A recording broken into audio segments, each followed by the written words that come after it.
ثابت ہے کہ سرکار نے آخری عمر میں رفع یدین کو ترک کر دیا۔ میں ایک بار رکوع کا رفع الیدین چھوڑوں میں مجرم، تو دو بار سجدوں کو چھوڑ دے۔ رکوع پہ آتے رکوع پہ جاتے چلو میں دو بار چھوڑ دوں، تو سجدوں پہ آتے جاتے 4 بار چھوڑ دے۔ پھر رفع یدین جو کرتے ہیں ہم ہر مسلمان بچے کو بتایا جاتا ہے نا عرب میں، ہمیں یہاں پہ نہیں بتایا جاتا، مجھے نہیں پتا، میری بچپن کی ٹریننگ تھی کہ رفع یدین کرنا ہے نا تو یہ اللہ کو بتانا ہے کہ میں خالی ہوں، میں خالی ہوں۔ آپ نے اپنے علماء سے لکھا ہوا دیکھ کے رفع یدین کے بغیر نماز شروع کی تھی؟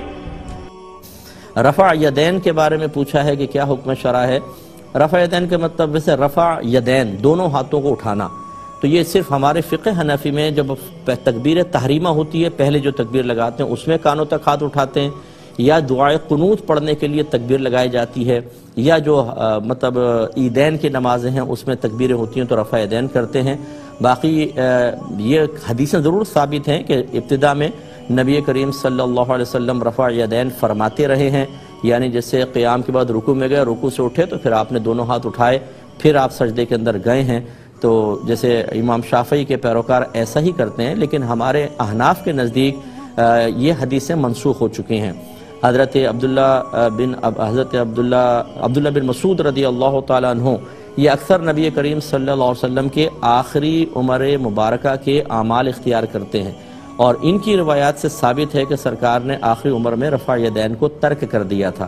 اور امام اعظم ابو حنیفہ رضی اللہ تعالیٰ عنہ فقہی معاملے میں عبداللہ بن مسعود رضی اللہ تعالیٰ عنہ کی حدیثوں پر عامل ہے، لہٰذا ہم رفع یدین نہیں کریں گے۔ لیکن اگر کوئی کرتا ہے رفع یدین تو ٹھیک ہے، آپ اس پہ طنز نہ کریں، وہ اپنی دلیل سے کر رہا ہے، لیکن مسئلہ یہ جو نہیں کر رہا اس کو برا بھلا کہنا۔ رفع یدین زیادہ سے زیادہ سنت کریمہ، یہ کوئی فرض یا واجب نہیں ہے۔ اگر کسی کے نزدیک سنت ہے ابھی تک وہ کر رہا ہے تو اس کو کرنے دیں، جس کے نزدیک یہ منسوخ ہو چکا ہے وہ فقہا کے قول پر عمل کر رہا ہے، اسے زد و کوب کرنا، اسے برا بھلا کہنا، یہ کوئی جھگڑے کے مسائل نہیں ہونے چاہیے۔ آپ اپنے فقہ پر عمل کریں، دوسرے کو اپنے فقہ پر عمل کرنے دیں۔ اس قسم کے جھگڑوں میں پڑھ کر آپس میں اپنی طاقت کو کمزور کرنا، نفرتیں پیدا کرنا، اپنی نسلوں کے اندر نفرتیں چھوڑ کے چلے جانا، یہ غیر مناسب چیز ہے۔ یہ فروعی اختلافات ہیں، کوئی اصولی اختلافات نہیں ہوتے، یعنی کفر اور اسلام کی جنگ نہیں ہے، یہ مستحب اور غیر مستحب، سنت اور غیر سنت کا مسئلہ ہے۔ ان میں نرمی اور آسانی ہے، جو جس امام کو فالو کرتا ہے وہ اس کے مطابق عمل کرے، دوسرے کو اس پہ طنز کرنے یا اس پہ تنقید کرنے کا حق حاصل نہیں ہوتا ہے۔ ہم جب نماز شروع کرتے ہیں رفع الیدین نہیں کرتے، اللہ کی قسم میں تو کرتا ہوں، میں تو کرتا ہوں تکبیر و حد تسلیم، میں تو کرتا ہوں تحلیل و حد تسلیم، تکبیر و حد تحریم، حدیث پہ کس نے کہا نہیں کرتا؟ آپ رکوع کی نہیں کرتے جو حدیثوں میں کئی جگہ لکھا ہوا ہے۔ میں نے کہا ایک منٹ ذرا رکنا، 1 منٹ۔ آپ سجدوں کی رفع الیدین نہیں کرتے جو حدیثوں میں کئی جگہ لکھا ہوا ہے، وہ کیوں نہیں کرتا؟ حضور پاک نے چھوڑ دیا تھا تو میں نے کہا رکوع والا بھی چھوڑ دیا تھا، حدیث دکھاؤ، میں نے کہا تو دکھا دے، جس صحابی کو تو دکھائے گا، جس صحابی سے رکوع کا رفع الیدین تو دکھا رہا ہے مالک ابن حویرث، اسی صحابی سے نسائی شریف کی حدیث ہے حضور سجدوں کا کرتے تھے، اور اس صحابی نے تو نہیں کہا حضور نے چھوڑ دیا، اور جس سے تو چھوڑنا دکھا رہے اس نے کرنے کا کہا بھی نہیں ہے، ابن عمر رضی اللہ عنہما۔ کہاں جائے گا میرے بھائی، تھوڑا گزارا۔ اس سجدوں میں رفع الیدین کرنا، اس کی جتنی مرفوع احادیث ہے نا وہ سب کی سب ضعیف ہے۔ البتہ صحابہ اکرام سے سجدوں کے درمیان رفع الیدین کرنا ثابت ہے، لہٰذا ہم اس کو جائز سمجھتے ہیں۔ میں خود بھی کر لیتا ہوں، ہاتھ چھوڑ کے بھی نماز پڑھ لیتا ہوں۔ ابن زبیر کا المصنف ابن ابی شیبہ میں موجود ہے، ہاتھ چھوڑ کے نماز پڑھتے تھے۔ تو سجدوں کے رفع الیدین پہ جز جو رفع الیدین امام بخاری کی کتاب ہے، اور میں نے اپنے پمفلٹ میں بھی اس کا ریفرنس لکھا ہے 105 نمبر، کہ انس ابن مالک دونوں سجدوں کے درمیان بھی رفع الیدین کرتے تھے۔ اگرچہ امام بخاری نے اس کے ساتھ لکھا ہے کہ اس سے زیادہ بہتر عمل وہ ہے جو نبی علیہ السلام سے مرفوعاً ثابت ہے۔ انہوں نے اس عمل کو غلط نہیں کہا، امام بخاری نے اس کو جائز سمجھا ہے، لیکن امام بخاری کا موقف یہ تھا کہ سجدوں میں رفع الیدین نہ کرنا بہتر ہے، سنت طریقہ وہ ہے۔ ہمارے نزدیک یہ ہے کہ جب کوئی صحابی بھی عمل کر دینا اور دوسرا صحابی مخالفت نہ کرے تو وہ بھی سنت مانی جائے گی۔ تو سجدوں میں رفع الیدین اگر کوئی کر لیتا ہے تو بالکل جائز ہے۔ تو امام بخاری نے لکھا کہ سجدوں میں رفع الیدین انس ابن مالک کرتے تھے، اور ساتھ انہوں نے لکھ دیا کہ اس سے بہتر یہ ہے کہ نہ کیا جائے، کیونکہ اکثر روایات نہ کرنے کی ہیں۔ اس سے امام بخاری نے کیا رزلٹ نکالا کہ یہ سجدوں کے درمیان کا رفع الیدین ہے.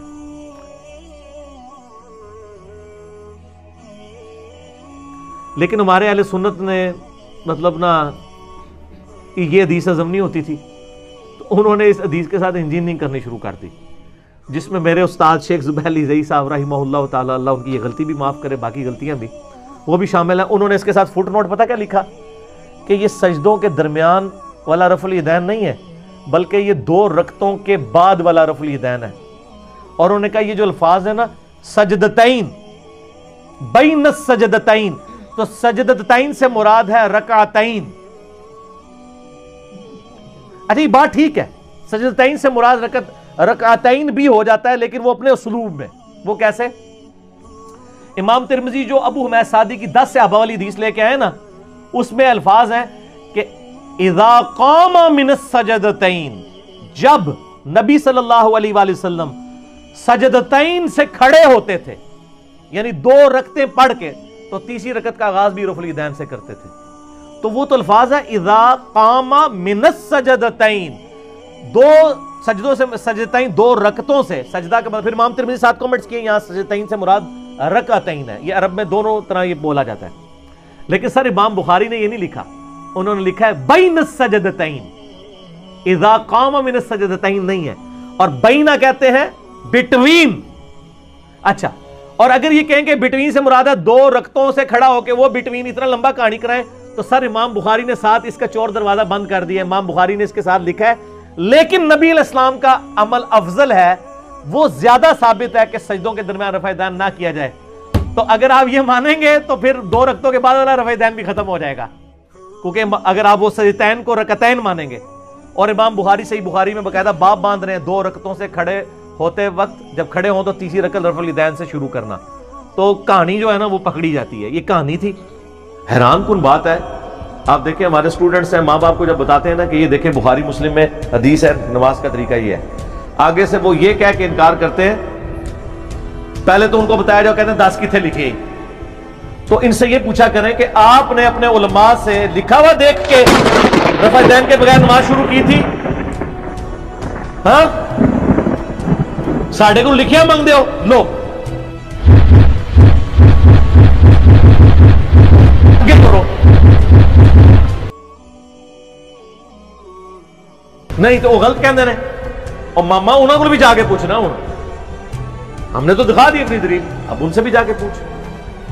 اپنے بابوں کی بغیر دکھائے ہوئے مانی ہوئی ہے اور اپنے بچوں کی دکھائی ہوئی بھی بخاری مسلم کی ماننے کے لیے تیار نہیں ہو رہے ان چیزوں کے اوپر جو دیکھے بھی نہیں کبھی. اور نجی محفلوں میں اپنے مولویوں کو ویسے بھی برا سمجھتے ہیں، پھر بھی ان کے وہ عقیدے بنائے ہوئے. Every sane man and every wise man نے کہا تھا کہ مجھے میرے جو کفن ہے نا اس نے میرے ہاتھ باہر رکھی. 11 ایگزامپل مجھے پتا ہے کہ میرے بچوں کو پتہ چل جائے کہ اینڈ میں کچھ نہیں ہوتا. یہ ہے رفع الیدین جو کرتے ہیں ہم. ہر مسلمان بچوں کو بتایا جاتا ہے نا عرب میں، ہمیں یہاں پہ نہیں بتایا جاتا، مجھے نہیں پتا. میں یہ بچپن کی ٹریننگ تھی کہ رفع الیدین کرنا ہے نا تو یہ اللہ کو بتانا ہے کہ میں خالی ہوں تیرے سامنے. اللہ ایسے کھڑے ہوتے ہیں نا، ناک سے ناک لگی ہوئی ہے اور اللہ کا ہمیں ایسے ہاتھ کرتے ہیں ہم کہ یہ اللہ میں کچھ بھی نہیں ہوں. یہ ہے رفع الیدین کا مطلب. سو دس از اے بلینئر. کیا کہے گا کہ بینک اکاؤنٹ میں کروڑوں رکھے ہیں، اللہ میرے پاس کچھ نہیں. کس منہ سے ہم باتیں کرتے ہیں؟ سمپل سا کانسیپٹ ہے کہ کیوں آئے ہوئے دنیا میں، بس یہ فلسفی ہے کہ یہ جنت اس لیے بنی تھی، بڑی مہنگی ہے یار. دھیان رکھیں، اللہ تعالیٰ نے کہا تھا جنت سستی نہیں ہے، پہنچنا ہے تو قربانی دینی پڑے گی. مسلمان ہیں تو تکلیف آئے گی. نبی علیہ السلام سے زیادہ تکلیف آ سکتی ہے، نبی علیہ السلام سے زیادہ قریب ہو سکتے ہو، نبی علیہ السلام سے زیادہ مصیبتیں آ سکتی ہیں. نہیں جی نہیں آ سکتی. تو پھر رونا کس بات کا ہے؟ رفع الیدین کے بغیر نماز قبول ہوگی؟ اللہ کو پتہ ہے جی. یعنی آپ کہہ رہے ہیں پہلا رفع الیدین بھی چھوڑ دیا جائے تو نماز قبول ہوگی کہ نہیں ہوگی؟ یہ انفیوں سے جا کے پوچھیں گے اگر کوئی پہلا رفع الیدین کرتا ہے نہیں کرتا نماز قبول ہوگی کہ نہیں ہوگی؟ تو وہ کہیں گے نہیں وہ سنت ہے. تو بھئی باقی والے بھی سنت ہے. نماز کی قبولیت کا تعلق وہ اللہ کے ساتھ خاص ہے. ہم جنرل یہ بتائیں گے کہ اس کی نماز رسول اللہ والی نماز نہیں ہے بس.